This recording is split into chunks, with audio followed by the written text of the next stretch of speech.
gals and guys. This is Michael Ferrari of Cinema to Meep. Welcome to the 51st bonus Patreon episode. I'm here today live at Meep's Video with a special episode, my yearly episode that I dedicate towards the best Blu-ray releases of that year. We're going for 2022 since the year it ended, thankfully. We moved on. We're now in 2023, and it's award season, and so much celebration is going on for film and whatnot. So I celebrate with movies from the past, celebrating releases from movies from the past. That's how I celebrate award season. And what better way than with all the great Blu-ray releases of and 4K releases, of course, of 2022. Now, as you know, I'm a big physical media person, and there's nothing quite like holding on to a Blu-ray or 4K or VHS tape still, DVDs. I collect them all. I'm not a snob when it comes to that sort of thing. I love all kinds of media, and streaming, as you know, just doesn't quite do it for me. You don't actually own that movie if you have it, if you own it digitally. So I just prefer to have, I've been collecting since, I don't know, how old was I when I started? 10, 12. So it's been a long time. And I've been, collecting movies since then, and they're all around me now. And I watch as many as possible. I've made it my duty in 2023 to watch less TV shows, especially in this era of streaming. There's so much to watch on TV with all these services and all these channels. And often I just don't feel the same. I don't come away from watching a lot of those things as I do when I watch a movie. The impact is not as great for me. It's hard to commit to like a 8, 10 episodes or more of a series, especially now when series get cut so regularly from these kinds of platforms like Netflix and so on. They just give you one season and they're done, and they move on to the next thing because it's all about content, of course. And I just I don't know. There's much more care, I think, put into a film, and so many people work on a film. And even if the movie's not so great, I end up appreciating it anyway. All those who worked on it, all the care that was put into it. Yeah, it means a lot to me. So I just try to celebrate movies as much as possible, and TV shows here and there.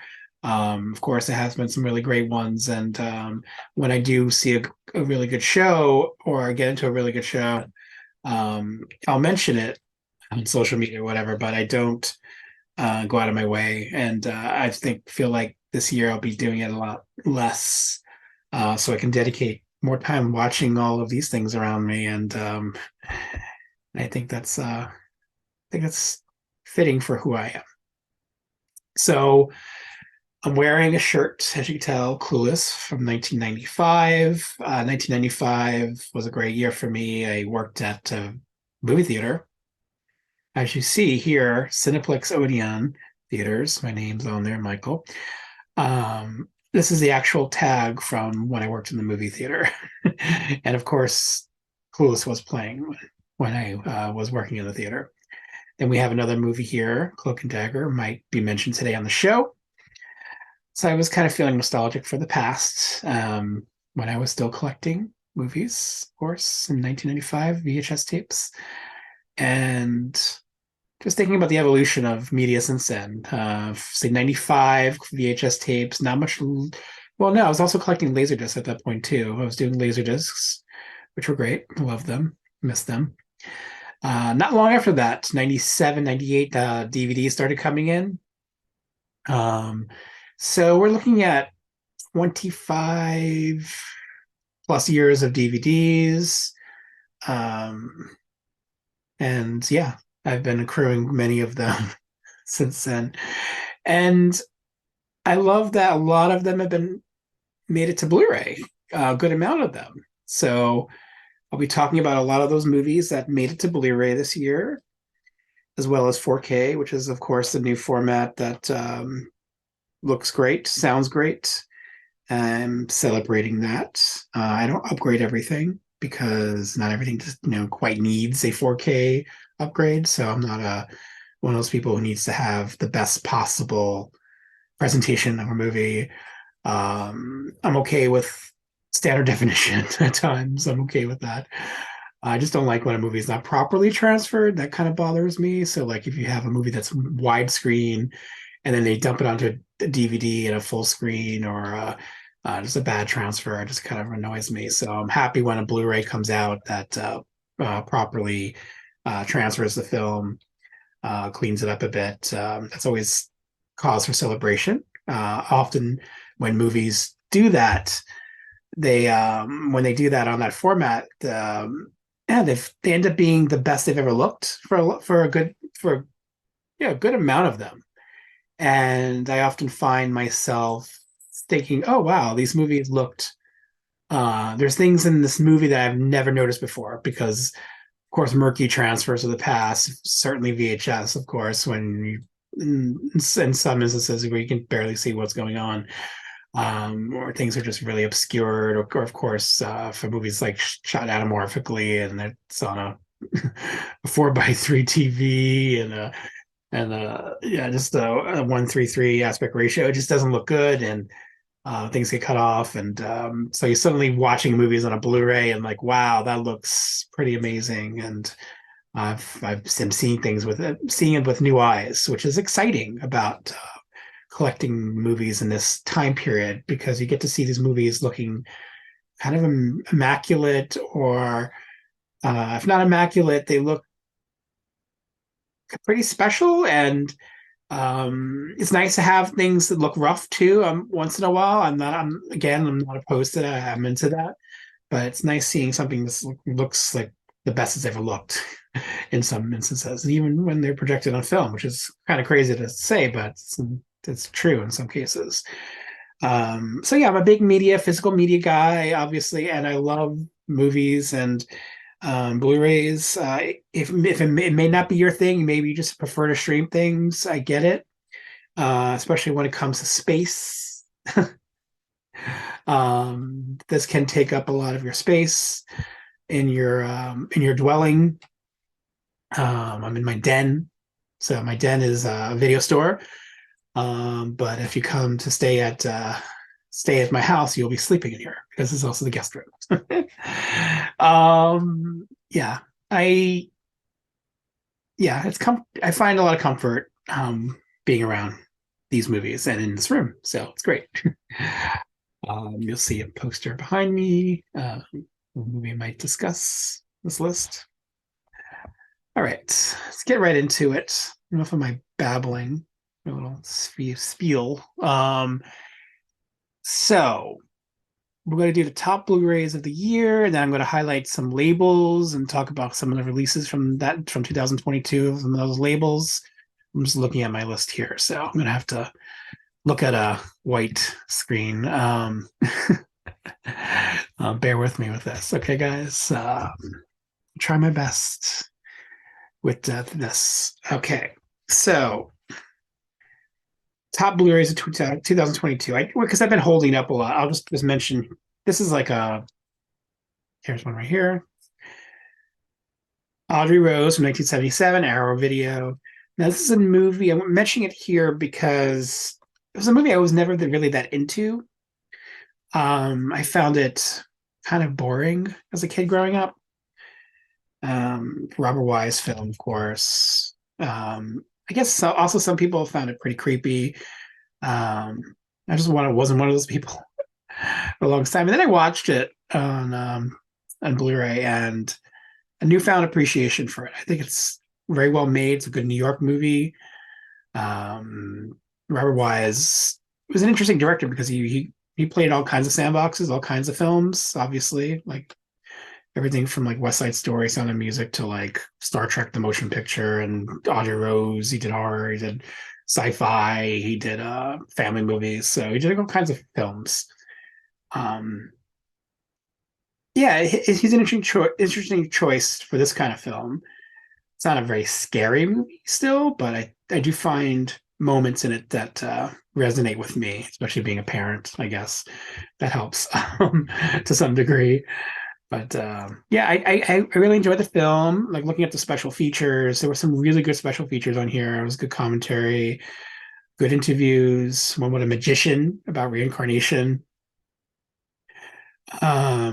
And then one about the New York locations, which is I'm always a big fan of that kind of stuff when they do locations on a Blu-ray. It's great. And then a visual essay by Lee Gambin, who's a pal of mine. He's really good at doing those essays, and his discussions on film are great, and his commentaries.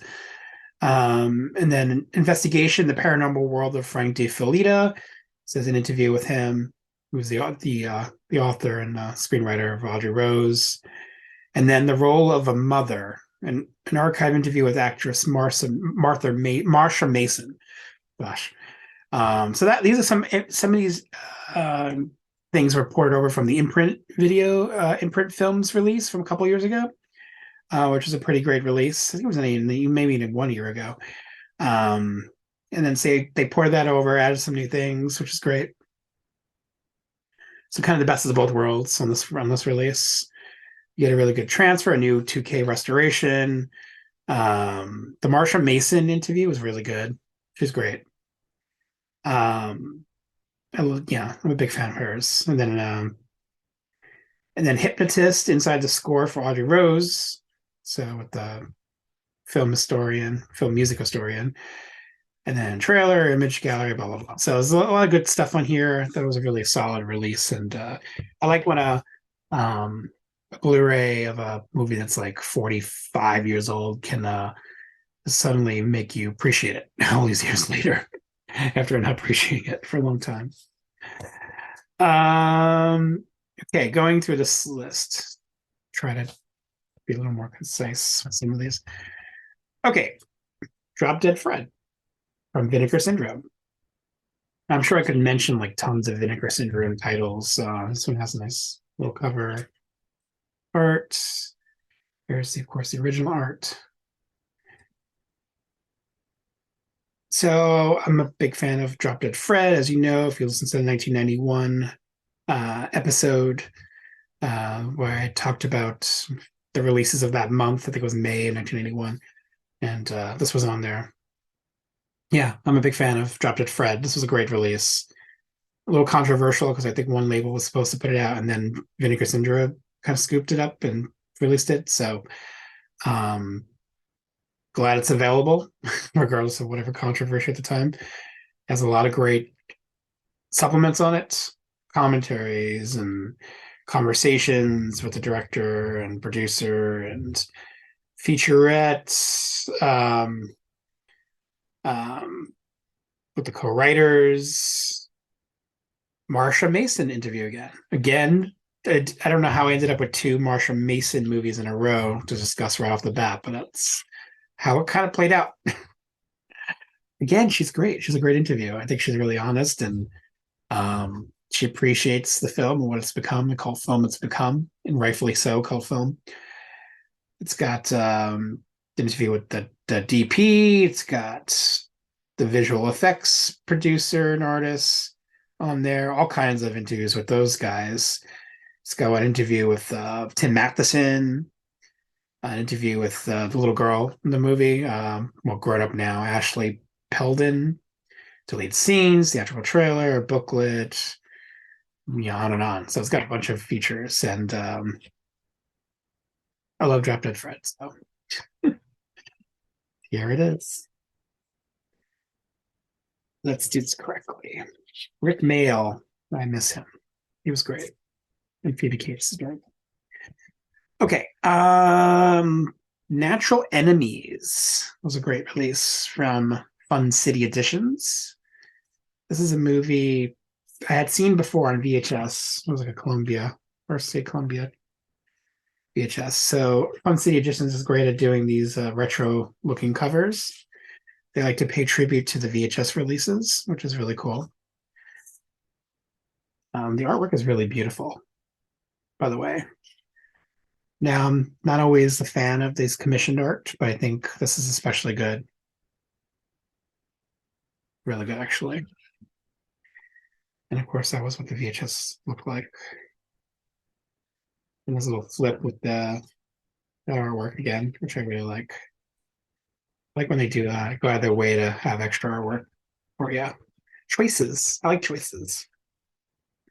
Booklet, some of the crazy scene in the movie. One of the crazy scenes in the movie. It's a drama, very fucked up movie. Gotta say, to be blunt. About a man who's essentially going through a midlife crisis and very unhappy with his life, and he's like spends the day deciding if he's going to like murder his family and then kill himself. Yeah, it's messed up. It's got see, it's got a new restoration from the 35 millimeter print. It's got the road to natural enemies, a newly filmed two-part video interview with director Jeff Canoe. Of course, I love Jeff Canoe as the director of Revenge of the Nerds and Gotcha and several other films. Here, his first feature as a director, one of his first features as a director, very serious movie.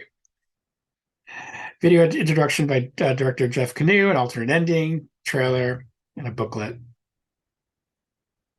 and a commentary by Bill Ackerman of Supporting Characters Podcast. This is a great podcast, and Bill Ackerman's great on this commentary, actually. Really good release. There was quite a few Fun City editions I could have chose, but I think this is one. This is kind of a out of the out of nowhere kind of title. I feel like a lot of people are not familiar with this title, and it's like I said, a fucked up kind of movie, but not in a movie that's unwatchable, like in that kind of fucked up way. But I think it's more like surprising, it's dramatic, and Hal Holbrook and yeah, it's a good cast, so it's pretty great. Okay, since I'm a random guy, let's go Maureen. Don't tell her it's me, aka the boyfriend school. This one actually has alternate artwork too. So we got Don't Tell Her It's Me, which I know this film most as. This was in theaters as Don't Tell Her It's Me, and then the VHS. But then at some point, it changed to The Boyfriend School, which was, I think, the original title, which was actually not a very good title. I think it was based on a source material, like a novel called The Boyfriend School. I prefer this. The artwork for both is great. Actually, the artwork for The Boyfriend School is probably even better. It's a very romance novel. They both are, though.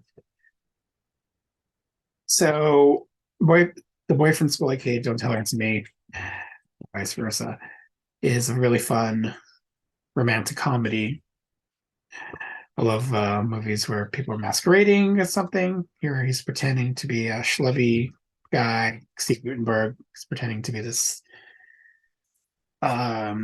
Kiwi man of her dreams, Jimmy Gerta's dreams kind of scenario to kind of woo her because she did not give him the time of day when he was his normal self. And here, there's a lot to it. Actually, it sounds pretty simple, but there's a lot of good comedy derived from like the situations, but also the characters. Very character based comedy. I really like that about it. It's a very sweet movie too, but funny. Ashley Long is great as the nosy sister who kind of orchestrates this elaborate ruse. Kyle MacLachlan's on hand. Madge Meek is in this movie. Yeah, it's a gem. I wanted to include it here because even though it's like it has barely any features, it says a 2K master and the alternate title and trailer. That's it. Like very light on extras, but I just love that this got released on Blu-ray. Made my day when it came out. It's such a fun movie. It's very cozy. I like a good cozy 80s, 90s movie, and that's what that is. Don't tell her it's me, guys. Let's see, going through this list. What's next on my list? Okay, I'm gonna go Imprint Films. Imprint Films, very impressed by their releases. I'm going to have some big ones coming up later. But this one I wanted to mention, Horror, starring Teresa Russell, Ken Russell film. No, they're not related, by the way.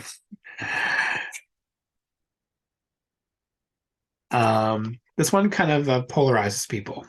I mean, it's called Horror, so I mean, the title alone might do that alone. But I think it polarizes people because they find some of it off-putting, the way Teresa Russell's character addresses the camera, kind of like Ferris Bueller, but for the whole movie, she kind of talks to the camera in between servicing Johns and all that kind of stuff, like a day in a life kind of movie.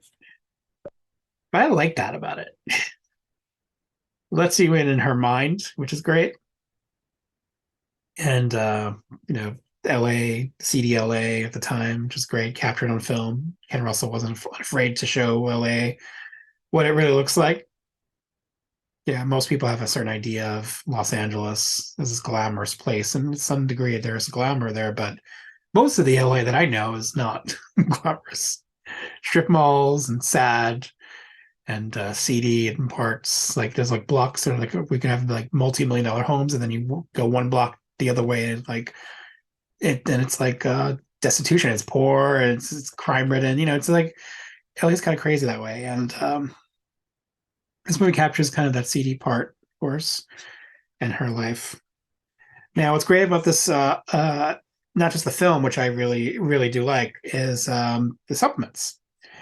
Has a great commentary by critics, and an interview with actress Ginger Lynn Allen, you may know from adult films.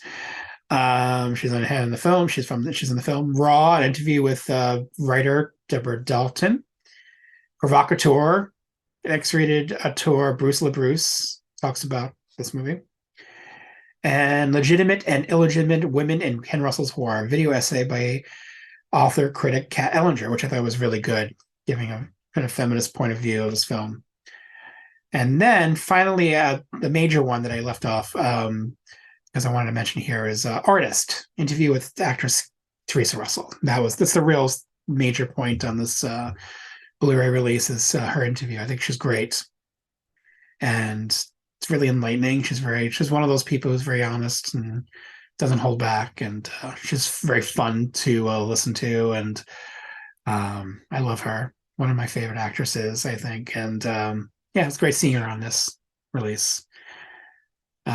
Big fan of this movie, and I love that it was released on Blu-ray from Imprint Films. Now it's a Lionsgate title, so I don't know if it's going to get Blu-ray release in the US soon, but do know that most of the imprint titles, I think, for sure this one, I think all of them, for the most part, are all regions, so you can probably watch them in any of your players.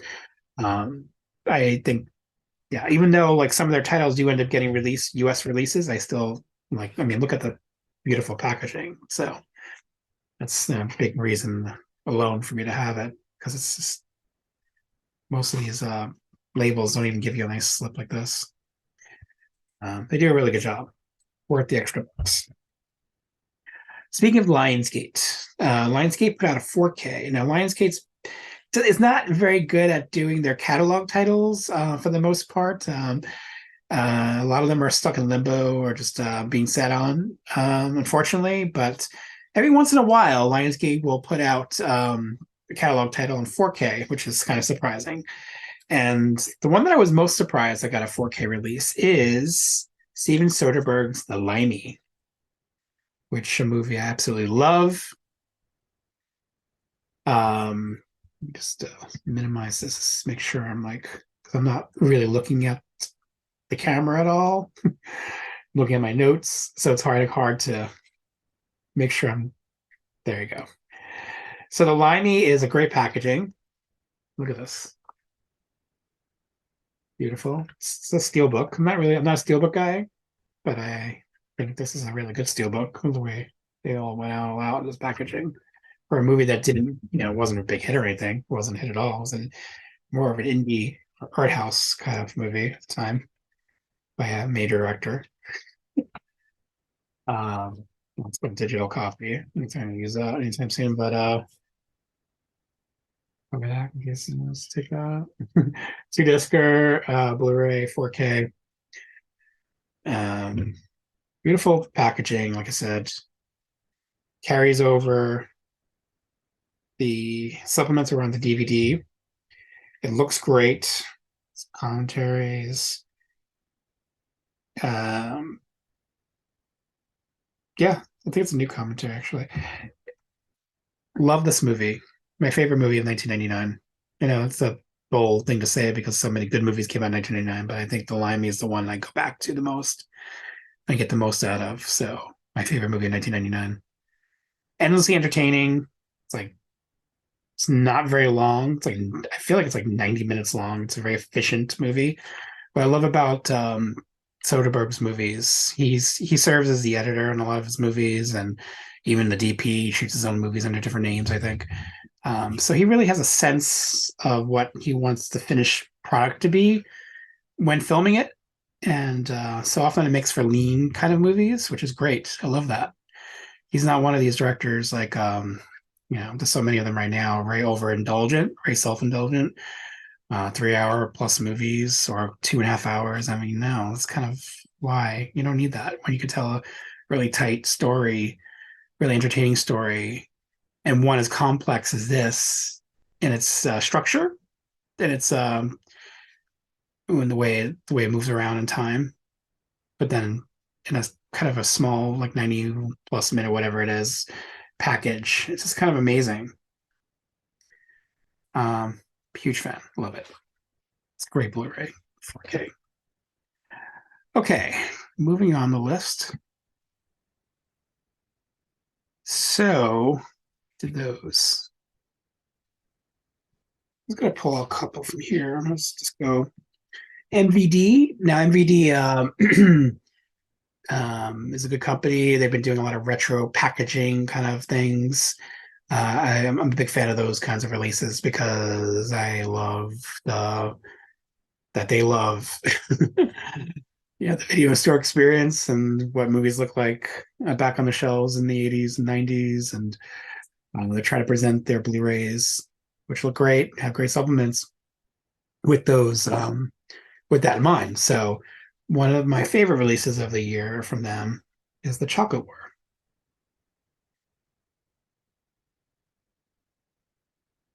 Great slips, again, giving you like that video store vibe.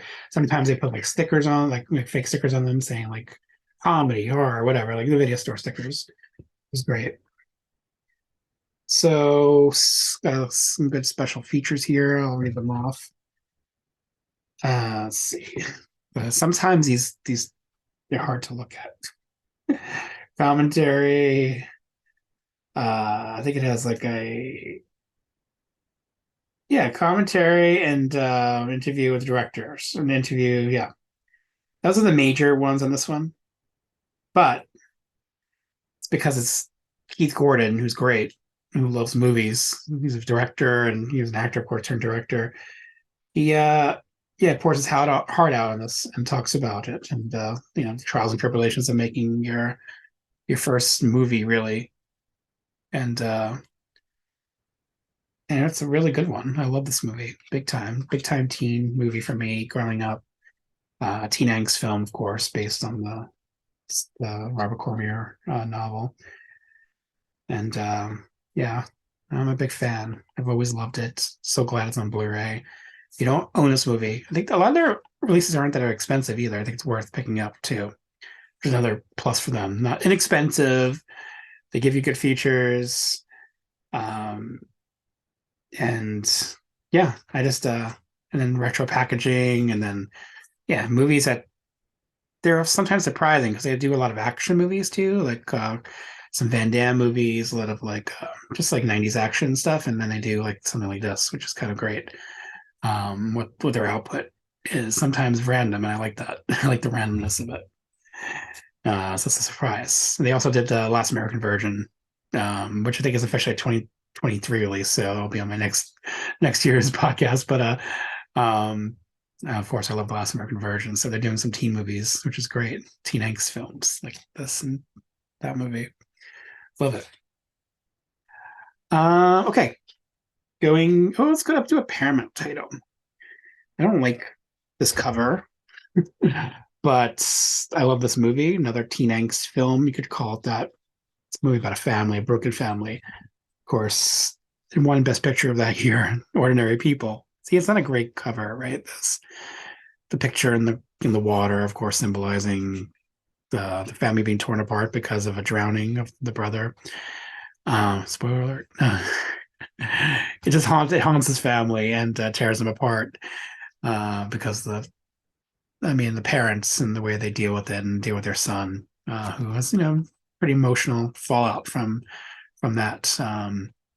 Great film, of course, won Best Picture that year, but deservedly so. I think it's such a strong movie, beautifully done by director Robert Redford, and you know, it's not packed with features. It has new swimming in the rose garden, new feeling is not sliced. A couple of interviews about the film, but a couple of features, but not much major. Doesn't matter. Ordinary People on Blu-ray is a big deal. Here's the original artwork, which I think is much better. So I love that they include the original artwork on their disc somewhere, and of course in this fold-out thing, which is really cool of Paramount to do that. Paramount Presents line. So yeah, it's a great, simple, but packs a wallop, emotional punch. Yeah, I'm a big fan of this movie. I watched it a lot too. It's one of the movies I could watch a lot. And when I've been waiting for this one for years. I thought I was pretty sure Criterion would have put it out, but for some reason they never did. So Paramount finally got around to it. So stopped. We're probably tired of people complaining and asking for it, and here it is. Paramount presents Ordinary People. Truly one of the great films of the '80s. About 1980. Love it. Working my way up. Fun movie. So Lionsgate puts out 4Ks occasionally, but they have a little division called the Vestron Video Collectors Series.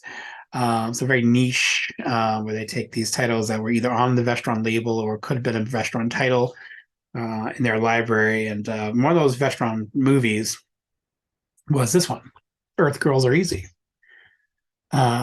So one of my favorite Vestron Pictures movies before the company went under in the late 80s, early 90s, is this one. I love it. This is another one of those movies I was waiting for years to get a Blu-ray release. I'm like, when is Earth Girls Are Easy going to come out? Truly deserved it. I was very upset that this movie, and which I knew had a cult audience and must have grown over the years, was just lacking a real release on Blu-ray. Had a DVD that didn't look so great, but now it's on Blu-ray. Love the Vestron label. Again, getting that vibe. They do a new artwork for their movies. I don't always love that. I do prefer the original artwork. Not included here, unfortunately, but yeah, it's not bad. I'll show you the many special features in the back. I'll read them off if I can. This late. Interviews, The Musical Man.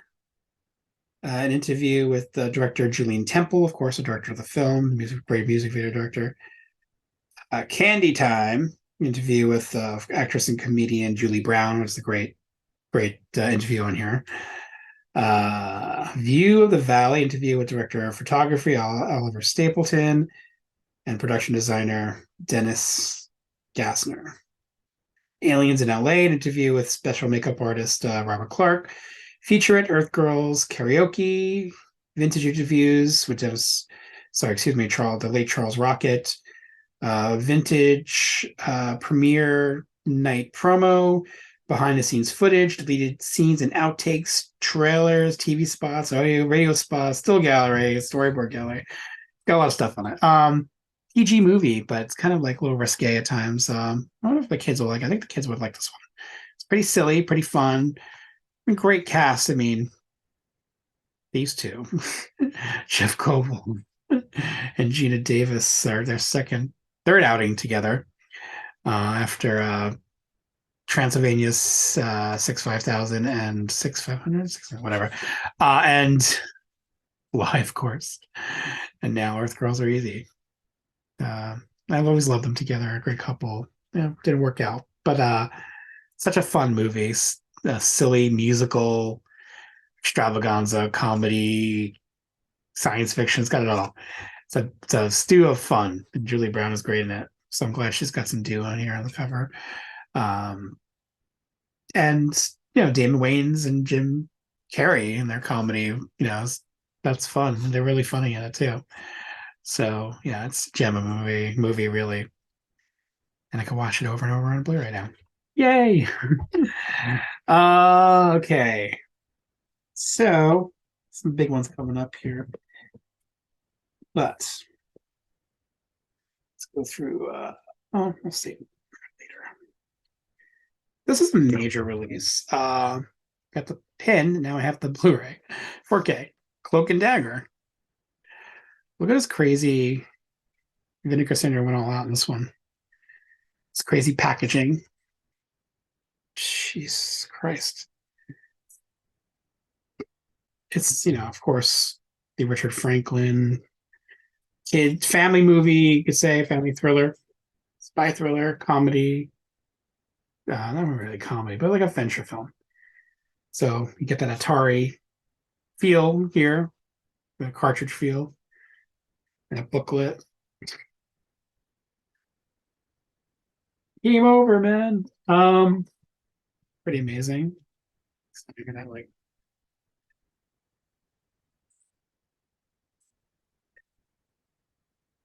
there's the original artwork. Had to be somewhere in here, right? Just know it so well by that artwork. The 4K and Blu-ray got more of that more artwork. Yeah, they all went all out. And it's a little bit pricey, this one. But worth it. It's Cloak and Dagger. It's such a fun movie. I showed it to the kids a couple of years ago and they loved it. I had a lot of fun with it. It's got tons of special features. I mean, it doesn't really run them down properly on the back because it's like you got to decode it. But it's a lot of great stuff, including Henry Thomas interview, which is great. Some stuff with Richard Franklin. Of course, he passed away, but some vintage stuff with him. It's got a lot of stuff, and look at this. It gives you that arcade look. Then the Atari, because the arcade game actually looked like this. It's had this artwork too. And then Atari. It's fun. Such a fun movie. And they really went all out. And it's pretty great they did that. Definitely one of the best releases of the year for that alone. Thank you, Vinegar Syndrome. Speaking of Vinegar Syndrome, a little different than Cloak and Dagger, Freeway. Another teen movie. So Reese Witherspoon, of course, and her adventures to get to her grandmother's house. Of course, runs across the big bad wolf, played by, guessed it, Kiefer Sutherland. Is our work? I think that was on the DVD. I don't know. I don't really like the artwork there, but the new artwork is cool. It's very ominous, appropriately ominous. Ominous. This work this feels like a '90s like gotta have a gun on the cover cover. That's what it feels like. But that's what they had to work with. It has that on the other flip side is that red artwork, which is cool. So 4K and Blu-ray. So you got a big upgrade with this one. Because this one didn't have a Blu-ray before. It had a very shitty DVD release. Didn't look very good on DVD. But now it's got 4K. It looks great. 4K. It's got a lot of stuff on it. I'm not going to go down and break. You could, if you want to pause and look through, feel free. But it's just like There's a lot of stuff on there. You'll love it. I think the big selling point to me on this disc is the director, Matthew Bright, talking about the film. Very unique point of view as a filmmaker. And yeah, he's a one of a kind. Let's put it that way. And listening to him talk about the film, it was even on the old DVD had a really interesting commentary with him. It was like worded slightly and creepy, um, but I was very fascinated by it by this commentary on that DVD. I'm like, who is this weirdo? Here he has a new commentary track as well as the old one on here. So he gets to talk about the movie, and I think he's paired with the producer in this one, and then yeah, more features and interviews and with people who worked on the film and producers and the actors, some of the actors in the movie, and archival stuff too, which they've been good about. Like you can see Amanda Plummer back in the day talk about the movie. I love Freeway. I just think it's so good. It's might have been my favorite movie from that year. It was a good year for movies, but 1996. So would have been this and Fargo was my favorite films of the year. I think it's true. So great. So much fun. So unique. One of a kind movie. That's a good way to put it. And I go back to it often because it's so much fun. On top of being batshit crazy at times. Um. Okay. Real Genius from Sony. So there are not many major studios releasing Blu-rays like this. We mentioned Paramount. Paramount's been good at doing 4K releases and some DVD, like the Paramount Presents lines, but not a whole lot. They've been better than most studios. And Sony's been doing these 4Ks, like random 4Ks and some random DVD, Blu-ray releases of like independent films sometimes. Um, but I love that they put out Real Genius here with new artwork. Um, I'm a huge, obviously, Real Genius fan. I love, the original artwork there with him and Einstein, which not everyone loves, but I do love it. It's got blue in the 4K.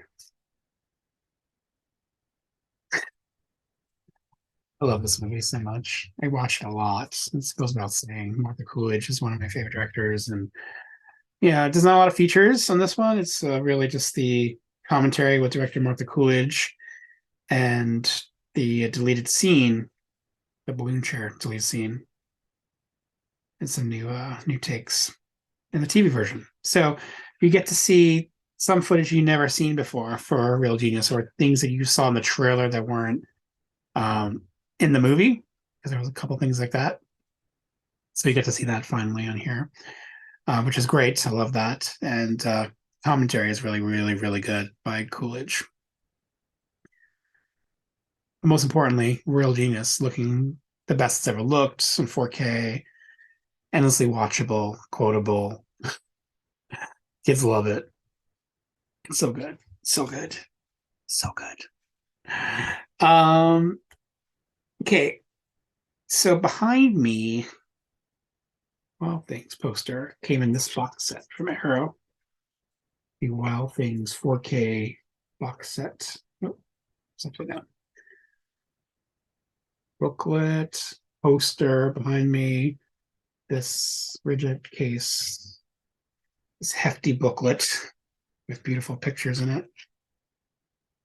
Oh, ooh. Okay. And of course, the movie. I think it has an alternate artwork on the other side of it too. Yes, it does. Well, things. I like the original artwork. This one most. In the pool. It's got lobby cards. What's with us? Excuse me. Hello.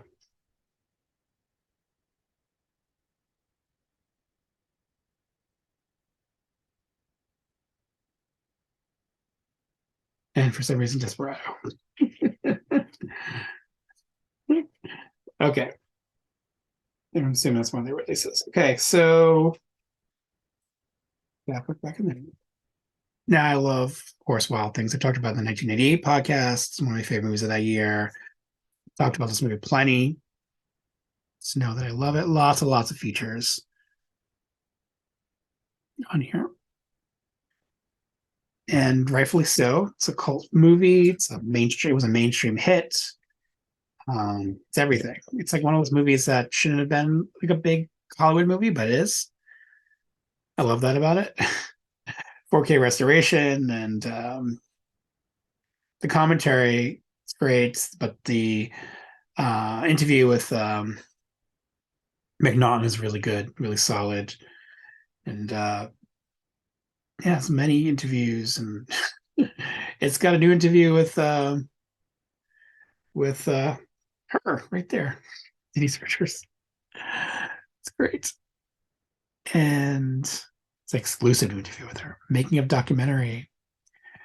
It's got lots of stuff on it, tons of stuff. You love Wild Things. This is the release to have. There were a couple of release versions of this, a couple of 4Ks, like limited editions and stuff. This is the one I went with. Um, has all these things on it, so I got it. Got me some Wild Things. Teresa Russell's in it. She's great.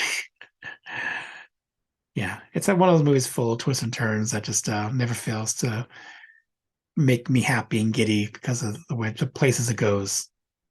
I love that neo noir and its sleazy finest in the '90s, but wrapped in the gloss of a studio picture, which is amazing. Such a like again one of those movies that probably shouldn't have happened, but did, which is it's crazy. Going back to Vestron, I wasn't surprised to like that I was going to like this release as much as I did, but here I am talking about it. First, I'm going to need some. I'm not drinking scotch tonight, but I need something. Hmm. Okay. Yes, I'm talking about Silent Night, Deadly Night collection. Not one and two. Nope. Why would I do that? Three, four, and five. That's right. That is crazy looking artwork. Um, I'm okay with doing commission artwork when it's like something like this. It's like you're combining three movies, right? Three wacky movies on this. Yeah, that's pretty fun. Very Christmassy themed.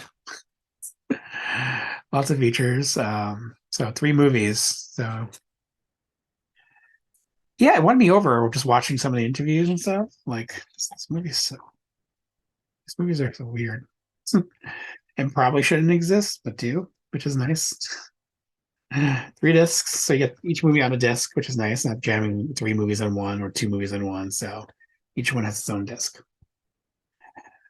It's unusual because they're like 1:3 aspect ratio. I don't know why. Maybe because they were made for the home video market. So commentaries, interviews on each one. Brian Usna directed two of these movies, or at least had a at least produced two of the movies and had a big hand in them. The first one, third one rather, I should say. It's a Monty Hellman film, which is crazy because he's they're great directors, and here he made this schlocky sequel. But it's like a weird out there movie, like.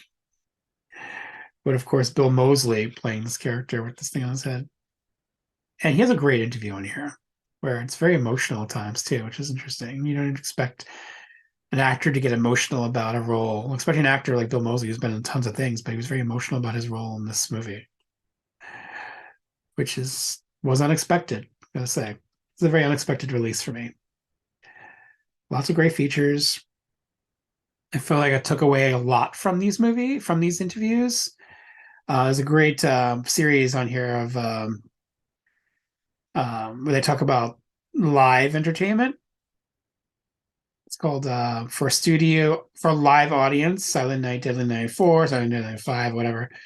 They just talk about the movies and live, the studio that backed these movies. and their evolution and where they went ended up, what they became. It's like IVE Entertainment. Do you remember that video label? IVE. They became Live, and then Live became something else. Um, yeah, they're pretty out there movies, I gotta say. But I like that these movies took different turns. Like they became their own things. Three, four, and five. It's kind of unique in these kind of series of sequel series, of course. Yeah, had a lot of fun with this release. Strangely, so it's pretty high up on the list as we're getting close to the final here. Three, two, really two, but one I want special mention, and then I'm gonna go through like other labels. But so my two favorite releases of the year. Since we went through all those already quickly. Okay, good. Here's my second favorite release of the year. Vinegar Syndrome, another one of their crazy packages, Roadhouse. So, I mean, how can I not pick Roadhouse? Because I love Roadhouse so much. Of course, I'm going to give it like such a deluxe job as this. You're going to pick Roadhouse. I mean, original artwork is in there, of course. That's Vinegar Syndrome cares. I mean, also, like, what more do you need? I know it's got a lot going on this cover, but there are some, elements that you should see. A lot going on there, right? Sam Elliott, it's got, everybody else. But essentially, what you really need is this Patrick Swayze leaning up against the bar, like, hey, I'm going to take care of business. Stop looking at the crotch. Okay. Uh, yeah, I mean, come on. It's Patrick Swayze in his feathered hair finest. Has flip of that artwork. 4K Roadhouse. What more do you need? Like I would have been fine just with just the 4K release of it, no features, but this is tons of releases, tons of features, and yay, it's a win. I get tons of features and Patrick Swayze in a beautiful box and a booklet.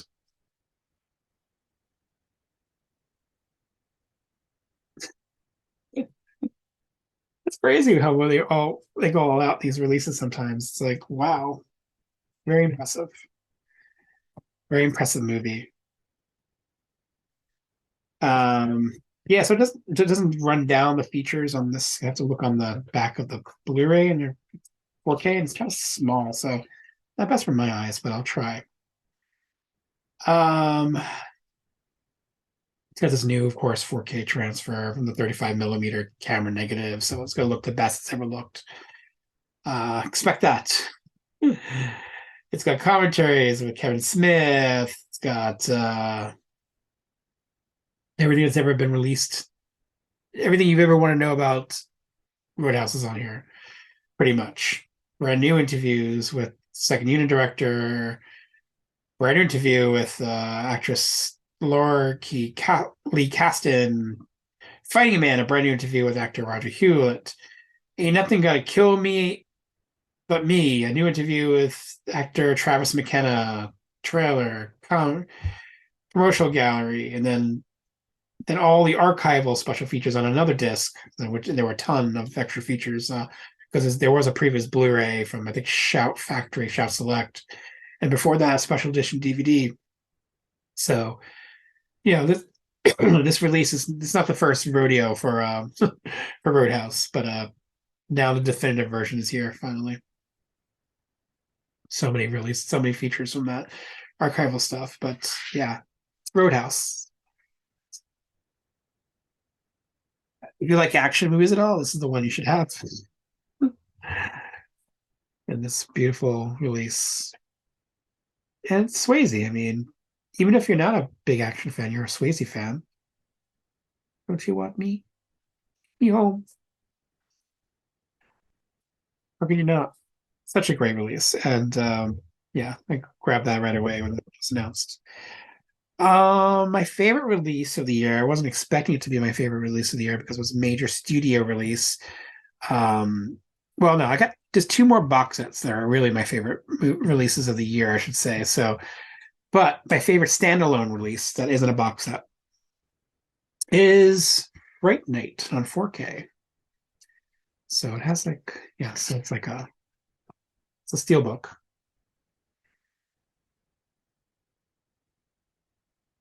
So you get three discs of Fright Night, all the features that have been on in previous releases and new stuff on here. Here. So 4Ks, Blu-ray release, all the interviews, all the things, the commentaries and several commentaries, and You're So Cool, Brewster, which is like a feature length documentary on it, the story of Fright Night.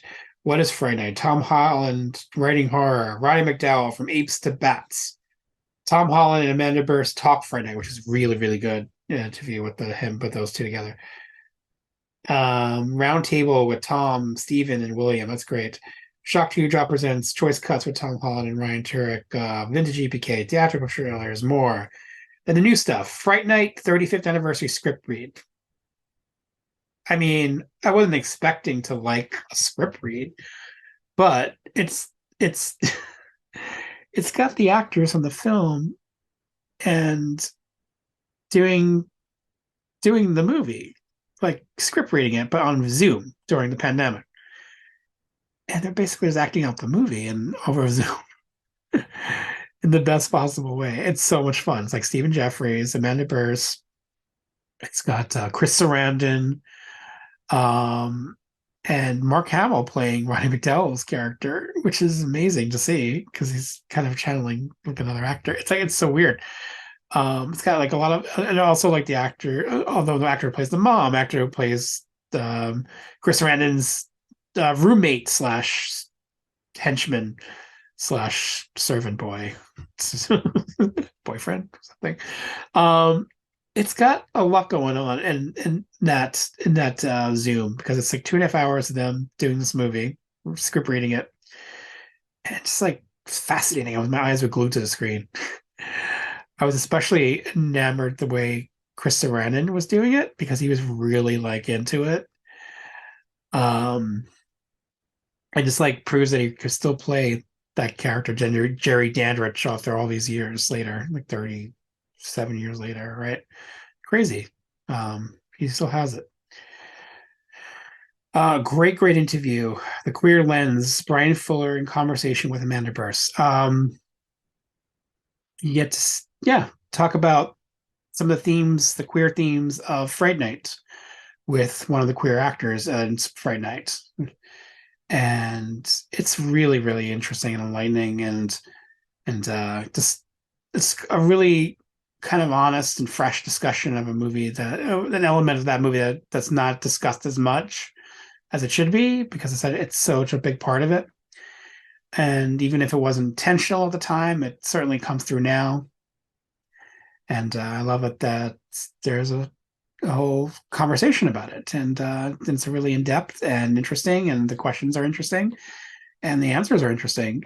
So yeah, Amanda Burst has a great love for Fright Night, and it really comes across here as and also genuine appreciation of her fans, and yeah, and the queer audience that has found this movie over the years, and that's amazing. I love that.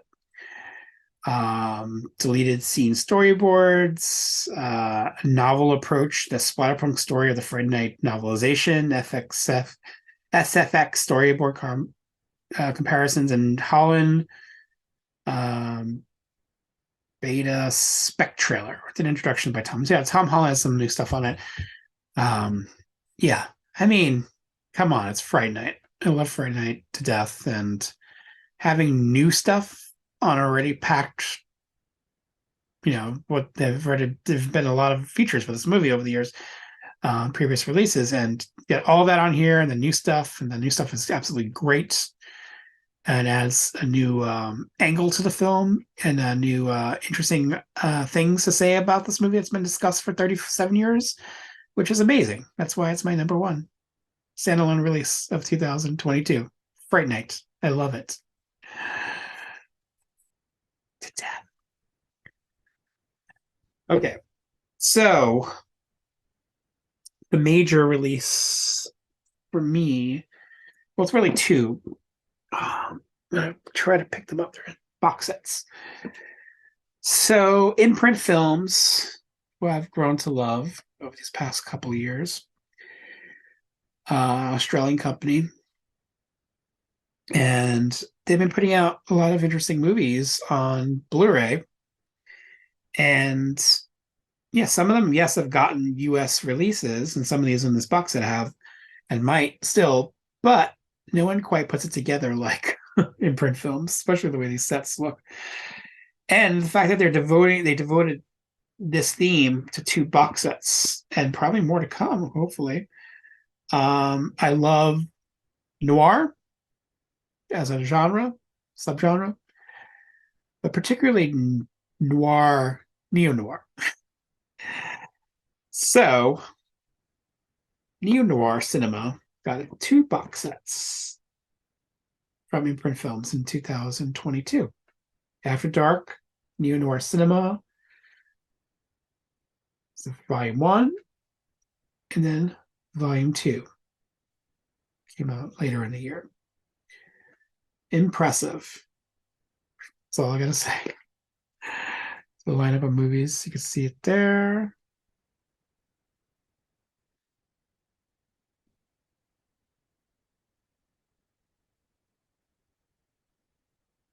Okay, so these sets. I'll start with the first one. Help. Beautiful box. Look at that. Beautiful, rigid packaging. Will hold up over time. You'll see a book in here about the films. Beautifully written and researched. Very impressive. But also, what I love about this sets is that, yes, the six movies under each set are housed in each individual cases. So you get six movies with six cases. So, for example, me, because I'm a crazy collector and I have director sections, I need to put some of these directors in their sections. I can do that with these. Yay. It's my day. All right, so six movies. Let's go through them. One False Move, Flesh and Bone. These are 90s movies. Mortal Thoughts, Twilight, no vampires here. After Dark, My Sweet, and Rush, all 90s movies. So they all have features on them. One False Move has commentaries. It has an interview with Michael Beach, kind of plays a villainous character in the movie. Cinda Williams, lead actress in the film. She's great. An interview with the editor, and a video essay by Chris O'Neill, who's great. And then theatrical trailer. So really good special features and a very solid neo-noir film that blew me away when I saw it in 92, early 92. It's pretty gritty, written by Billy Bob Thornton, plays a role in the film, and downbeat possibly at the end, but I think it's really, really well done. Carl Franklin is a great director and deserves praise. And he got some with Devil in the Blue Dress that came on Criterion, but I think One False Move is just as strong. And I'm glad Imprint Films picked up on that. It's like, hey, we need to get this on a Blu-ray. And it's certainly neo-noir. Flesh and Bone, solid neo-noir film. It's got commentary by the director and writer Steve Kloves, who you might know as the screenwriter of the Harry Potter films. Here he was doing this back then. Tradition of Tragedies, interview with the editor, Ian Goldman. And All About Place, an interview with production designer John Putman. Then archival interviews with James Caan, Gwyneth Paltrow, and Dennis Quaid, of course, actors in the film. Nothing with Meg Ryan, but I think it's a good movie. It's not one of my favorites of the set, but I still think it's really well done. And this one is, I would say, the tone is a little bit more downbeat than some of the other ones.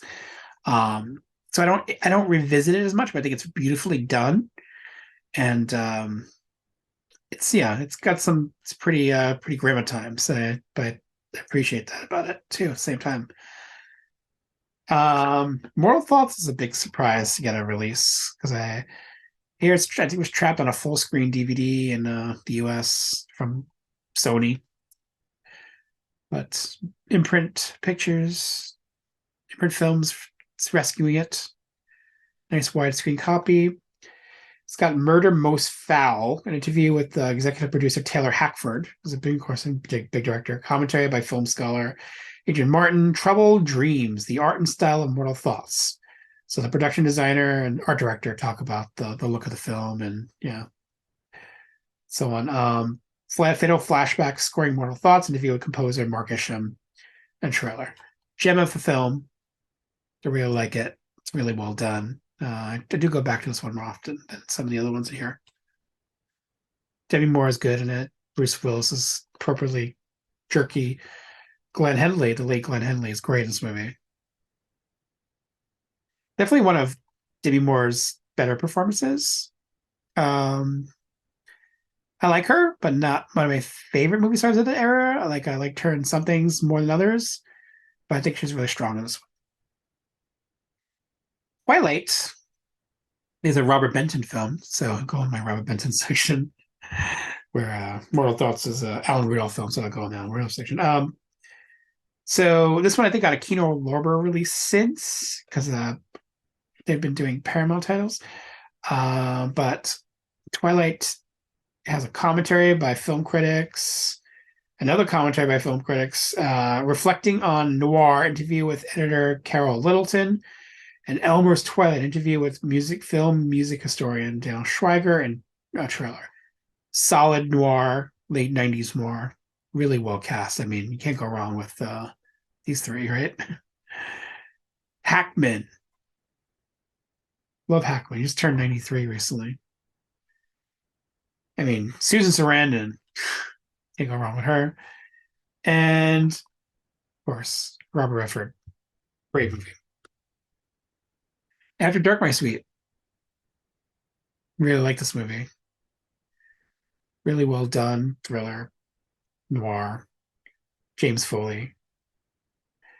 See, auto commentary by Dr. James Foley, auto commentary by film critic Travis Woods, light enough film noir, interview with director James Foley. That's really good. Primal Precipice, interview with actor Jason Patrick. That's surprising. Call Me Uncle Bud, interview with Bruce Dern. Amazing.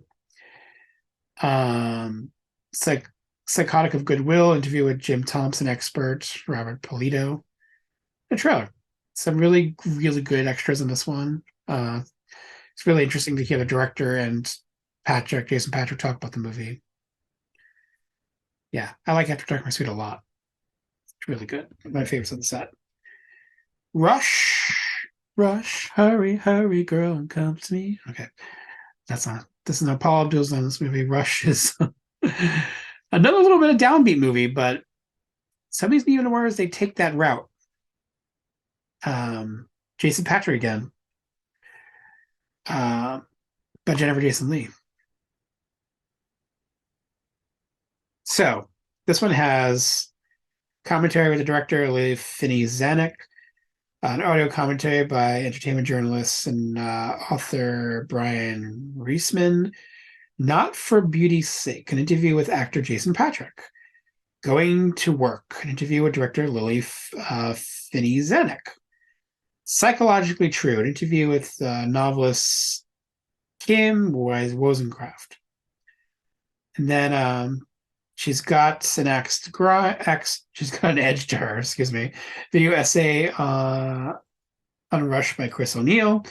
Filming Rush, Vintage Featurette, and Tears in Heaven, the music video by Eric Clapton. So some really solid interviews and features on here. Good to see Jason Patrick back to talk about this movie and his motivations as an actor in this film. Yeah, so six movies, six solid movies in their own way, and neo noir, really cementing my love for neo noir. Beautiful set, Imprint Films. Thank you so much for doing this. I'm very excited for future box sets because of that. What they have in store for us, more goodies. All right, so that's the first set. Then you go to the second set. Okay, did I do that right? No, but this one backwards. Okay, now it's good. Hi.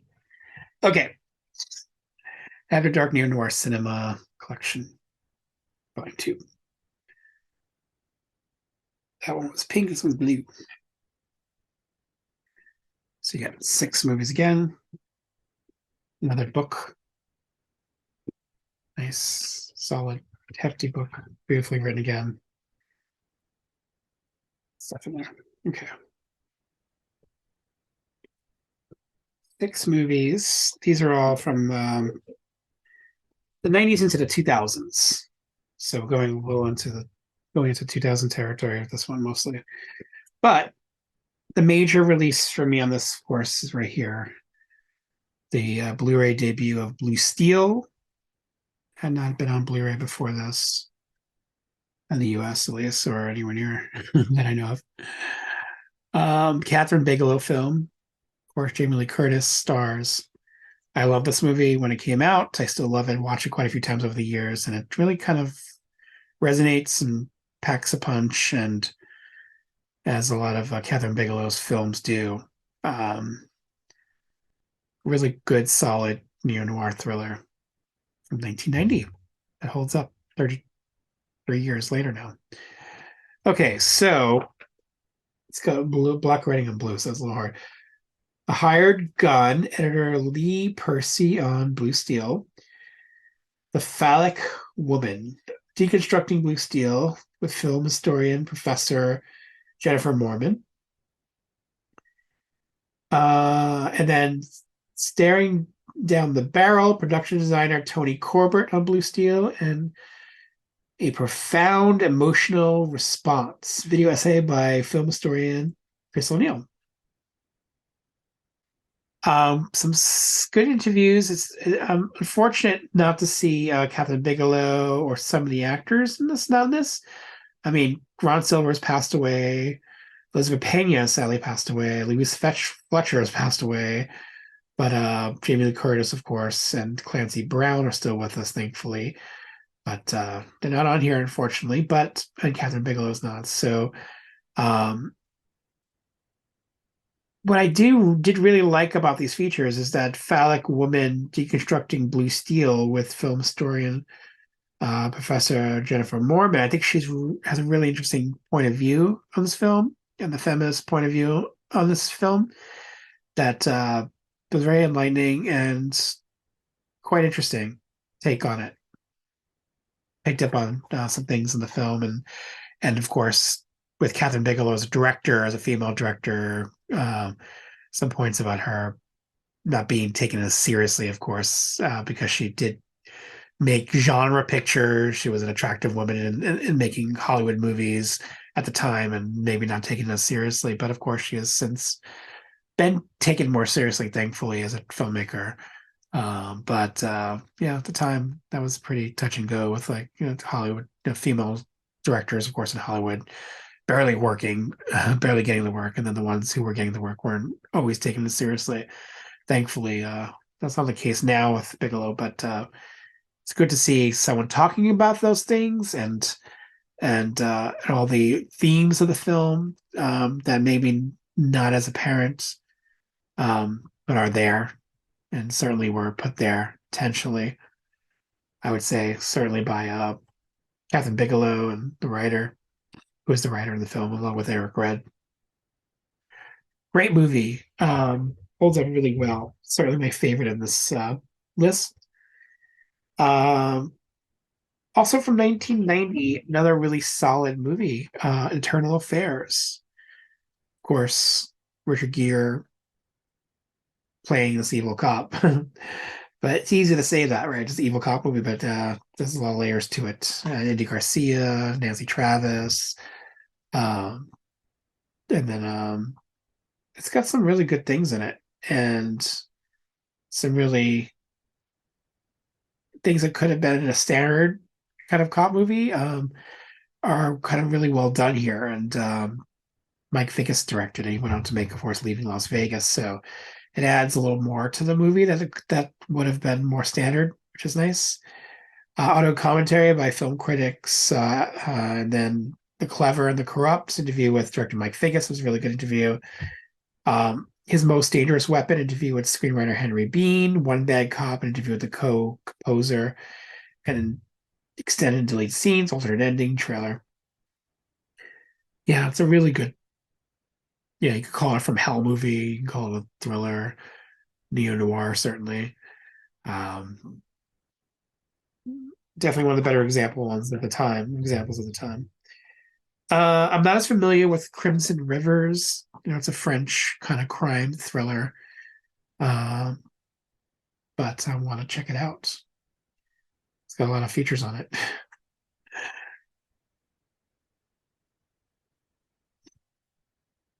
Pause.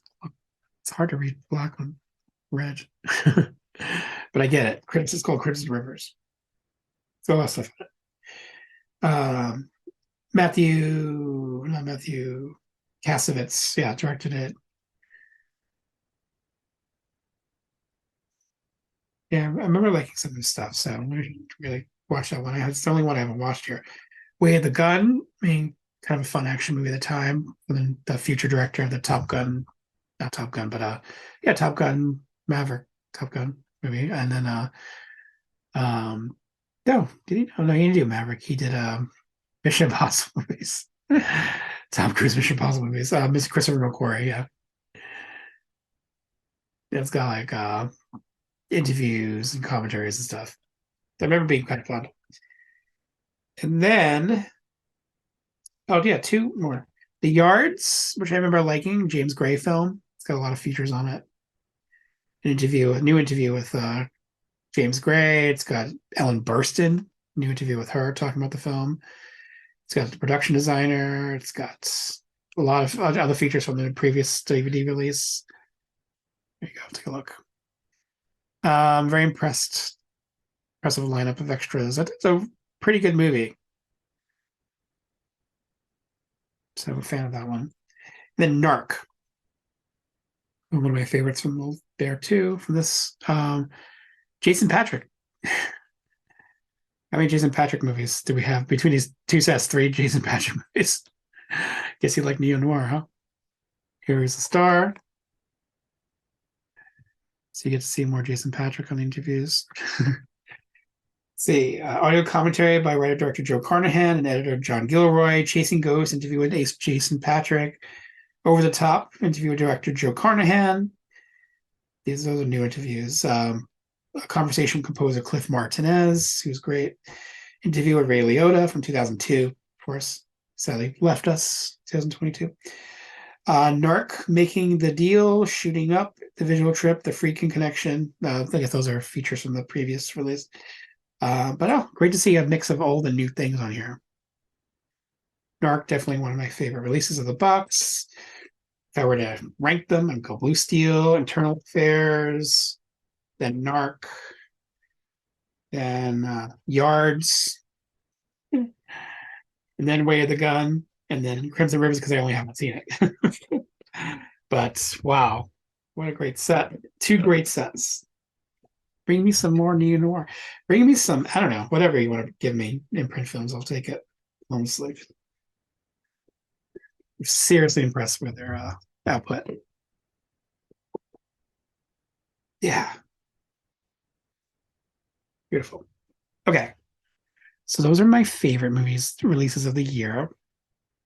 Let's just go through some labels and talk about some of the releases. Um, Vinegar Syndrome. Okay. Vinegar Syndrome put out tons of movies. I'm just gonna highlight the ones that I liked a lot. See if I can get some stacks here. I don't know if I have any Vinegar Syndromes here. but I do have stacks of movies around me at all times. So, uh, no, yay! Why is that look like that?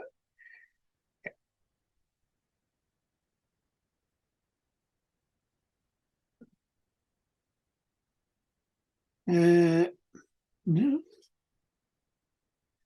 Oh, this is a fun city. I'll talk about that one soon. Excuse me while I go through this one another stack.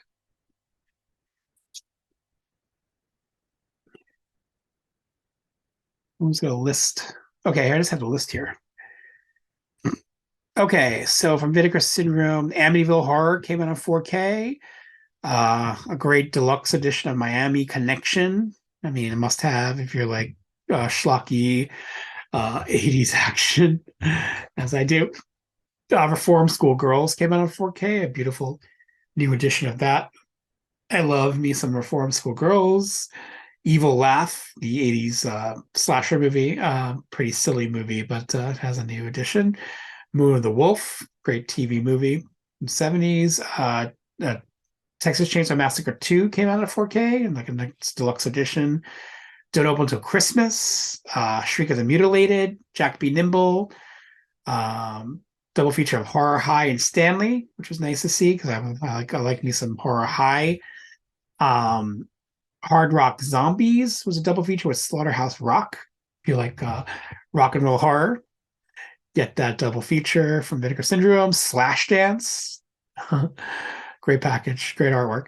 Schizoid and X-Ray did a double feature 4K, which is awesome to see. Curfew, Sister Sister, like a new. I love a New World title, and that was like a kind of gothic noir, gothic. It's like a gothic, a southern gothic. Heavy Metal Parking Lot, and then one of their labels, Factory 25, put out White Reindeer, which was amazing to see. A dramatic, funny movie from just a few years ago, within the last 10 years or so. I really like that movie. It's a great Christmas movie. Okay, Fun City Editions. I know I have one of them here. Um, Cutter's Way. It's a really good release from Fun City Editions. You know, Fun City Editions is a great label. They really go out of their way, of course. It seems like a raised, embossed this Cutter bone character names. And then, of course, the attention to detail with the video store look. That's what the VHS box looked like. The big clamp, the big MGM box. I remember looking like that. Um, yeah, just great movie. So well done. Some really good interviews and stuff on there. So worth checking out. I Cutter and Bone a lot. Oh yeah, also another Fun City Heartbreakers movie that I wasn't crazy about growing up. Because I found the guys, the central characters, kind of jerky, but I've grown to appreciate it more over time. And certainly this Blu-ray release really put it over the top for me, and I really like But it's got interviews with the director and stars and great artwork. Of course, that was what the VHS box looked like, which was pretty awesome, right? Very 80s. It's a very 80s story of friendship. But yeah, I really like it. Also from Fun City, Married to the Mob, a great edition of that. The Coca-Cola Kid, Born to Win, and Bilitis. Moving on to Arrow. Arrow did a couple of major releases.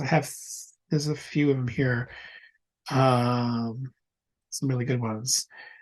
Oh yeah, The Initiation of Sarah.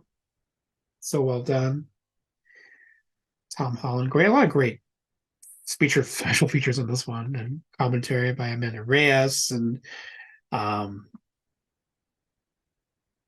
yeah, and Tom Holland talking about his career in this film and where it sits in his career. An early one for him. Really impressed by that release from Arrow.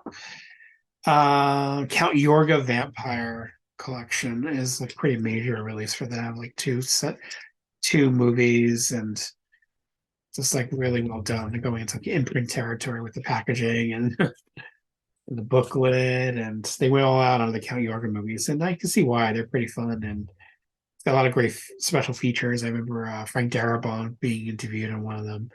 He's like a huge fan of the first movie, I think, and lots of great features housed in here. So definitely one of the better releases, and certainly Arrow. And surprisingly, I really like the 4K for Flatliners, the Joel Schumacher film. They did a really good job with this one. That beautiful packaging, deal with it, and you get the original artwork in there too, which is cool. Lots of features. I was impressed by this one. I wasn't going to upgrade from the Blu-ray, but I think I'm really happy that I did. Really like I like grown to really appreciate this movie more. And maybe at the time it was just kind of laughed off as like just an exercise in style and over anything else. But I don't know.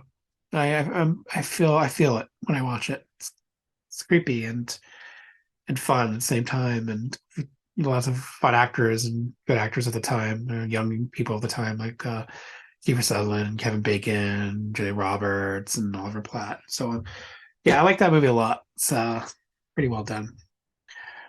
Criterion. I don't know if I have any. I have a couple of their releases here. Um, bear with me while I pull them out. But Criterion, of course, releases a lot of things, so I can go on for quick Criterion for a while, but I'm not going to. I'll just highlight a couple of their releases. Arsenic and Old Lace, Mississippi Masala, Written on the Wind, Pink Flamingos, Double Indemnity 4K, The Piano 4K, Citizen Kane 4K, all got great releases. I really like this version of Shaft that they did. Some really good special features on it, and there's even one of the sequels is on here as a bonus. It's really cool. It's good to see Shaft in 4K. It's such a good movie. So well done. Of course, Gordon Parks film. Um, and then the other one I'm going to highlight is Exotica, the Adam McGoyan film, which I really like. One of my favorites of his, and it's got some really good. There's a really good interview with him and Sarah Polley, and a really good commentary with him and the musical composer. We talked about the film Death. Yeah, really cool. I like that movie a lot. It's pretty layered, so the commentary and interviews will highlight that, talk about that. Imprint films, of course, we mentioned a few of their titles. I'm just going to mention a couple of things here that I didn't get a chance to talk about yet. Here's one and two. Do I have all three? No, three, but I have two of them here. This is the part of the podcast where I go through my stacks. Lots of stack searching. Okay. So Lolita, the Adrian Lyne version of the Nabokov story. Yeah, I mean, obviously some controversial material here with Lolita, but really well done by Adrian Lyne. It's a really good, it's beautiful looking film. Commentaries and new interviews, um, video essay that kind of gives you a feminist point of view too, which is nice by Kat Ellinger. So yeah, some really good extra features. Check it out. It's a Lionsgate, I think owns it. No, Path owns it. So I don't know when this is going to come out on Blu-ray in the US anytime soon. I feel like no one's really going to touch it too much, but thankfully, Imprint put it out. So it was the only Adrian Lyne film that I didn't have on Blu-ray, so now I have them all on Blu-ray. Thank you, Imprint Films. And then the other mention for Imprint Films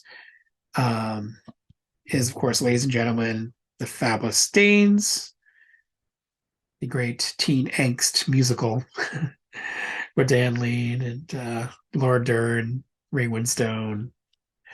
Love that it got our Blu-ray release. I mean, yeah, it's become a cult film. over the years. It's got more of an audience, hopefully now than it did then. Commentaries, like several commentaries, like three of them, including one by Dan Lean and Dora Dern. I don't put out Anger X Feminism video, another film historian Kat Ellinger segment. Lizard Music, the late night culture of the fabulous stains, video essay by author Sarah Marcus, video interview, audio interview with actress Martha Cantor, Keep on Rockin' interview with actress Debbie Rochon, and photo gallery. So a lot of good features in this. Yes, I'm a big fan of Ladies and Gentlemen, the Fabulous Stains. Thank you for releasing it on Blu-ray. And the Warriors too got an edition as well. And then I only mentioned these titles because I think I bought them in 2022, but the Gift, Body Parts, Let's Just Scare Jessica to Death, The Gambler, At Close Range, and Regarding Henry, I upgraded my editions to imprint editions because they look beautiful. Shout Factory, not a lot from Shout Factory that I'm going to get into only because they've been doing like a lot of 4K upgrades, which is great. You know, I like 4Ks, but I don't need to own everything on 4K. So, so I'm not going to buy every single thing, but I will mention some of the ones that I did upgrade to 4K. And that, let's see if I, oh yeah, there's a shout. This one, shout, let it all out.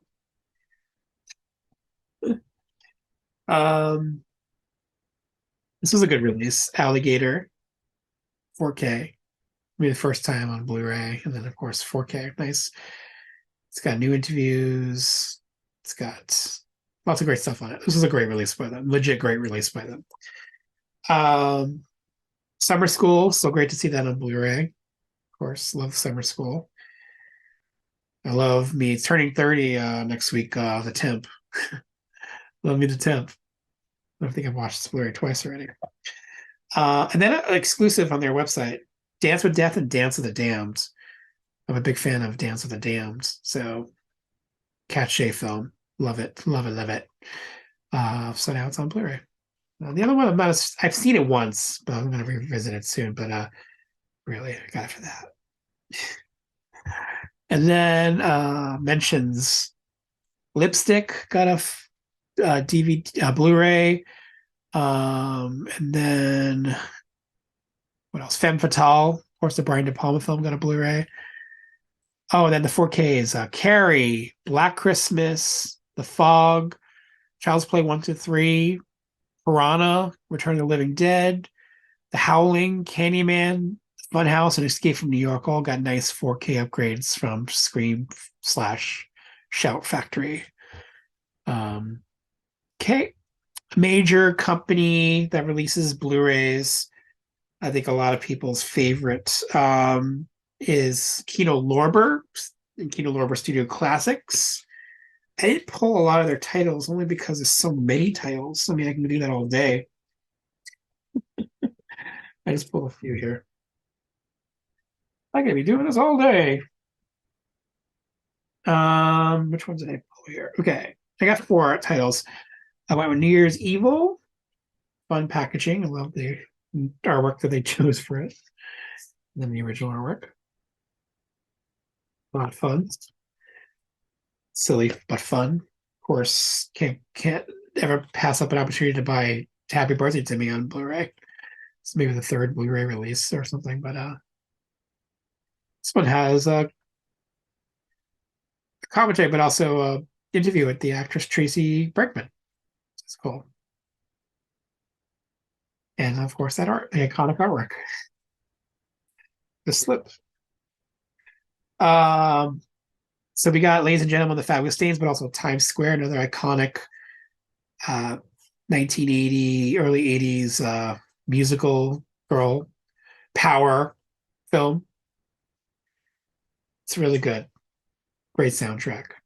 And here, finally landed on Blu-ray. Kino Lorber Studio Classics put it out. It has a commentary, 2 commentaries. That's it. But, it's great to have this movie on Blu-ray. And then ants. I mean, there were like three insect arachnid killer arachnid insect movies. Ants, tarantulas, and one more. But I love ants. It's my favorite of those three. It happened at Lakewood Manor. Terror Out of the Sky. The other one was like bees or something. But this was my favorite of the three. Lee Gambon gives a great commentary on this. Gives it um, a lot of context to the movie and you know the TV because it was a TV movie, TV at the time, and yeah, I always listen. I always really love his commentaries and has audio interviews and that he conducted. So it was a lot more was put into Ants than anyone would put into it. So everything you want to know about Ants, we were afraid to ask because yeah, it's also known as it happened at Lakewood Manor as it aired in both versions. Um, yeah, I'm a big fan of that one. All Star fun. Okay, and then just going over the list, Kino Lorber, Escape from Alcatraz 4K, Dressed to Kill 4K, Indecent Proposal 4K, The Blue Iguana got a Blu-ray, Mysterious Island of Beautiful Women, The Octagon, The Force of One, Good Guys Wear Black, I'm Dangerous Tonight. I love a USA movie. That one got a USA Network movie. That one got a Blu-ray, which is great. I love it. Steel of Justice. I mentioned Terror Out of the Sky and Tarantulas, Deadly Cargo. Out of Sight 4K, Breakout, Tentacles, The Abominable Dr. Phibes and Dr. Phibes Rises Again. That was fun to see. Eastern Promises 4K, Touch of Evil 4K, The Apartment 4K, Zoot Suit, Man on the Moon, Hard Target 4K, Reba Williams, The Adventure Begins got a new Blu-ray, Murphy's Law got a new Blu-ray from them, Almost Summer, and then High Desert Kill, another TV. I love the TV horror and TV thrillers getting Blu-ray releases. I want more. Please release more, especially USA Network ones. I love those. Okay. And then MVD, we talked about the Chocolate War is one of my favorites of the releases. They also put out Disturbing Behavior, Vampire's Kiss, Monday Morning, Forbidden Zone, and Miami Blues. I might have pulled Miami Blues. Yes. So yeah, some that retro artwork again to make it seem like a video store box, which is awesome. I love that. Love their interviews. They're always like pretty good. They're always really good. This one has surprisingly new interviews with Alec Baldwin and Jennifer Jason Leigh, which is two big actors, right? Talking about this film all these years later, which is amazing to see.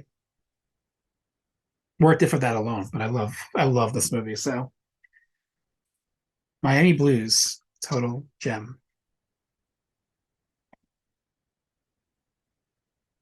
Okay, so that was MVD. Paramount, The Running Man 4K. We have a couple of Paramounts here.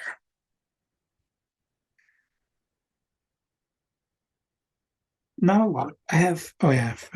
Okay, just a few because they're a major studio, so they're not going to be as on top of it. But they did put out some gems. Running Man 4K, Better Off Dead got a nice steelbook, which I don't always usually go for steelbooks. Excuse me, but that has the original artwork on it, which is great. Fatal Attraction got a great 4K. Scream 2 got a 4K. Untouchables got a 4K. Friday 13th, the original one, got a 4K. Juice got a 4K. 200 Cigarettes got a Blu-ray, which is great. Top Secret got a Blu-ray finally. The First Wives Club's got a Paramount Presents Blu-ray. It deserves one. Boomerang finally got a Blu-ray. Oh yeah, and then these four. Foul Play, which I love. One of the best comedies ever made. Goldie Hawn, Chevy Chase comedy from 1978. Love it. No features really, but love that Foul Play is finally on Blu-ray. Another great comedy, Soap Dish, one of my favorites of the 90s. Got a Blu-ray. Love it. One of my most watched 90s movies for sure. Watch this one a lot. It's a cover movie. Just revisited this Thief of Hearts on Blu-ray. Great to see this beautiful looking movie on Blu-ray. Would have been nice to have a special edition, but we'll just take it on Blu-ray. And then in 4K of Tony Manero at his finest in Saturday Night Fever. Well, I'll be some Saturday Night Fever, of course, and of course I'm going to upgrade to 4K for that one. Thank you, Paramount, Sony. Just a handful of movies. I don't think I only pulled one. Only You, the Norman Jewison, Marissa Tomei, Robert Downey Jr. romantic comedy, which was easily dismissed at the time as being fluff. It is fluff, but I like that kind of fluff. It's like good fluff. I love that I got a Blu-ray. It's really well shot, and it's very pretty to look at. Love and Human Remains, a Dennis Arcand Canadian thriller from the 90s, early 90s, 1993. Got a Blu-ray release from randomly from Sony. It's a great movie. I love that it's on Blu-ray. Thank you, Sony, for putting that out randomly. And Denise Calls Up, which was a 90s independent movie that suddenly showed up from Sony. They've been putting out some random independent films that they put out. So I picked up those. And then not many 4K. I didn't go for many 4K upgrades for Sony, but I did do this one. I Know What You Did Last Summer, 25th anniversary edition. Thank you for 25 years of The Fisherman. Just the go and it's Fisherman. Yeah, so obviously I'm a fan of this movie and it's good to see it in 4K. Original artwork. Thank you for releasing it randomly. I mean, it's got a lot, good amount of features, but I think things you might have seen before, maybe some new things.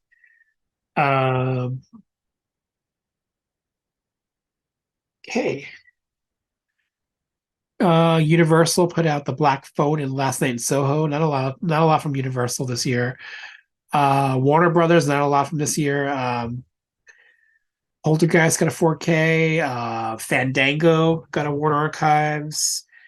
The only two Warners that I pulled that was pressed to see on Blu-ray or 4K are American Flyers, the Warner Archive title.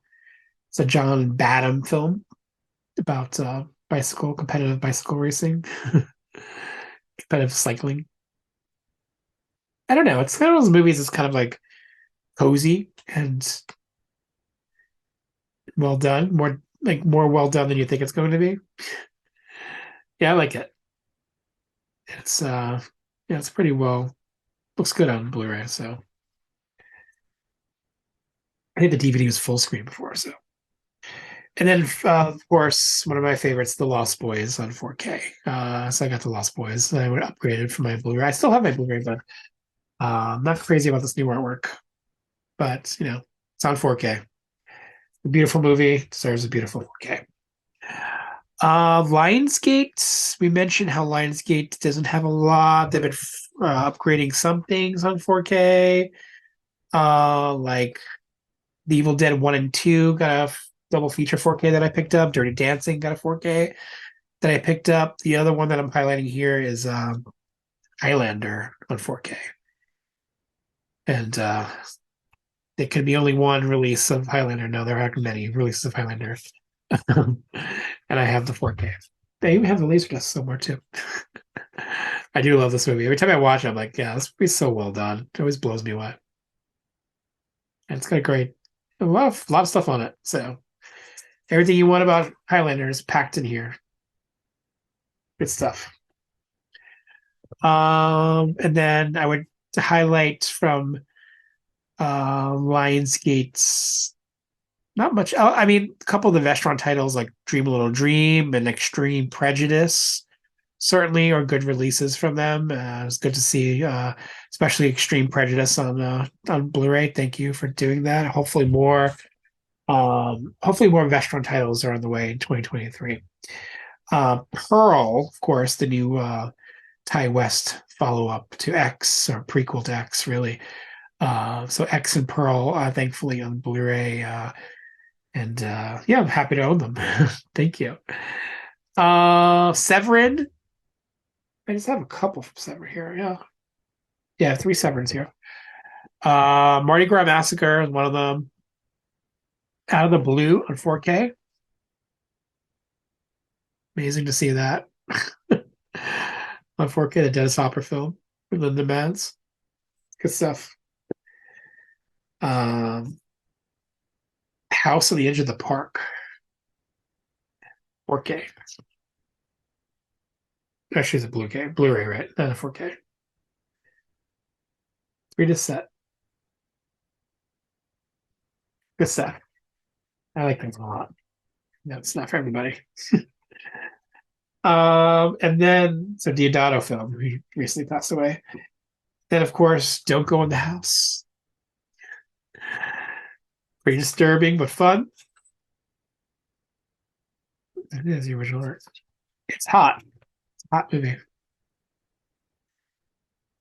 Okay. Oop, my pile is growing. So don't fall over. And then like random releases from like Mill Creek, Heart and Souls, another Robert Downey Jr. romantic movie or kind of comedy. The 90s got a Blu-ray from Mill Creek. I like Heart and Souls. No Escape, the Ray Liotta Prison Island extravaganza. Kind of pretty deluxe version from an Unearthed Classics. Curious to see what Unearthed Films is going to do with like some of their classics line.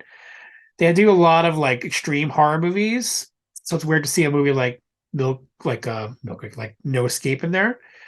But I think it's a trend with them. Maybe they're going to start doing like more, I don't know, maybe more accessible movies like this.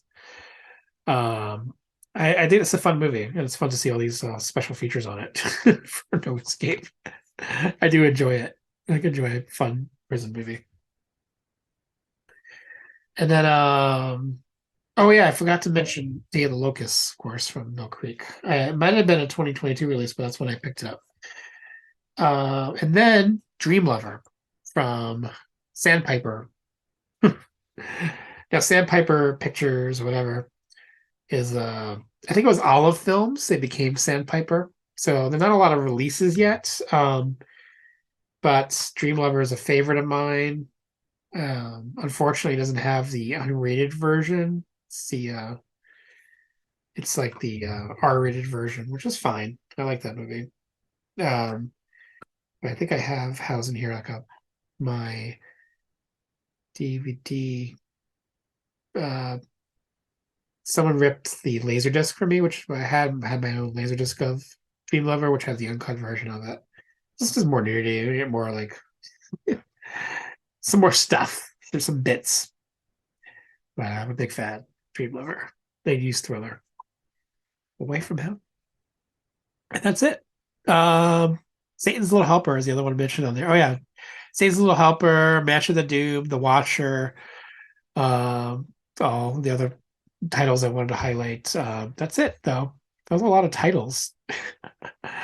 um, I mean I say that's it, but it's really not. It's really not it. It's one more thing. One more thing I just want to talk about. This was not a 2022 release. This was a 2021 release. I didn't get a chance to talk about 2021 because I didn't buy this movie until 2022. A major release, major. It's one of my favorite movies of all time. On 4K and Blu-ray set from Studio Canal, Basic Instinct. This is a pretty deluxe set. There's a poster of it on my wall there. You can't see it because the camera's are pointing towards it. There was a poster in here. I took out the poster. I'm hanging on the wall as a booklet. It has beautiful cards. Let's see if I can show you some of them. Well, the old um, okay. It's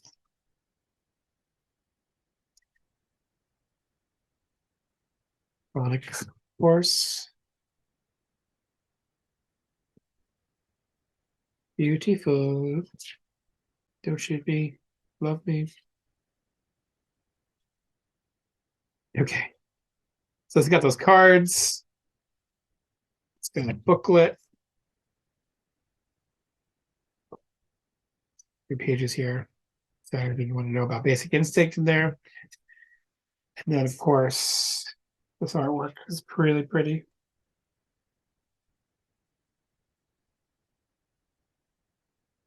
Three discs of Blu-rays. You get the Blu-ray, the 4K, and two Blu-rays. Just one, just two.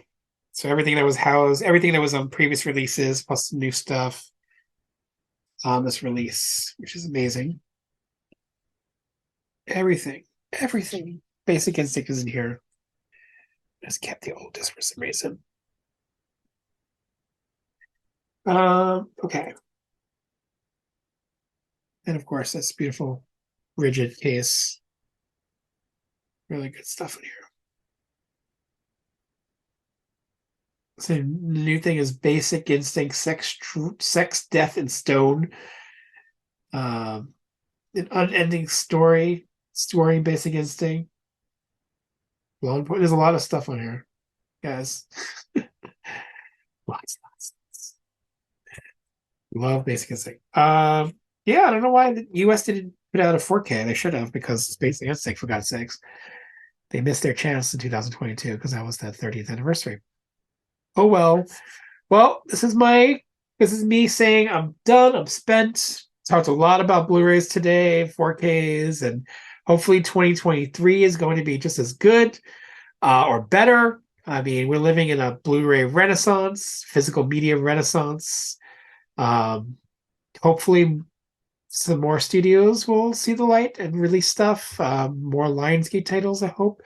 More Disney titles, I hope. I heard just announced recently that Mill Creek is getting the rights back to some Disney titles. So hopefully there'll be movement there, because as we know, the Disney vaults is locked and you could buy exclusive titles through their Disney Movie Club, and I've done that, but there's not a lot. There hasn't been any releases in a year for the Disney Vault for classic titles and older titles of Disney. They're just putting out new stuff. So I'm hoping there'll be more access to the Disney library. Now, when I talk about Disney, not just Walt Disney movies, like animated movies, I'm talking about live action movies. I'm talking about Touchstone, Hollywood Pictures, all those great movies that have yet to see a Blu-ray release. I mean, come on, let's get to it, right? What else? Yeah, I mean, there's a lot of things still that need a release. So there's an unending amount of titles that could be mined, and it's exciting to find out what's going to happen. I mean, Vinegar Syndrome is really good about unearthing these obscure things. That's great to see. I love that the guy who was in charge of the slashers over at Arrow Video went over to Vinegar Syndrome. So they're going to see more slashers in Vinegar Syndrome, which is great. So, we'll love me some slashers. Yeah, but I'm really, one of the things that I would recommend video labels is to concentrate on some more solid mid-range budget studio pictures. I mean, those are the ones that kind of get left behind a little bit, the ones that fall between the cracks. It's so weird that Ordinary People took that long to get a Blu-ray release, considering it won Best Picture that year. It was, it's a dramatic film. I mean, yes, the trend over this last couple of decades is the upsurge of genre films and the popularity of genre films. But I want to see some like dramatic films and comedies and other genres maybe that aren't quite, as niche. Maybe some of the solid studio filmmaking.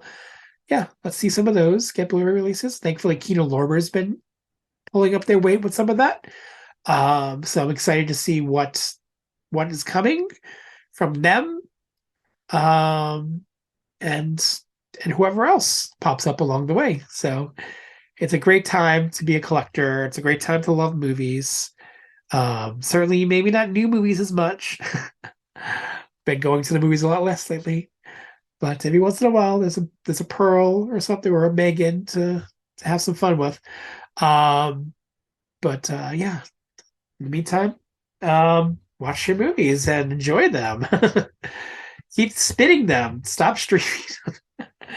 All right, guys. Thank you so much for everything. Thank you for listening, for me talking endlessly about these movies for the last whatever time it's been.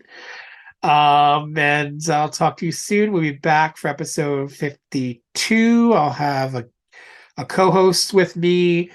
I have more podcasts lined up, so I'm going to keep going until you tell me to stop. So thank you, guys. Thank you for supporting Retro Movie Love. Thank you for keeping that movie love alive and keeping it going all these years, and more to come. Raising my not glass of scotch today, glass of green diet green tea to you. Thank you. Cheers. Here's to more movie love and some wild things that come your way. Ciao, guys. Take care. Bye. Ciao for now.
Holy shit.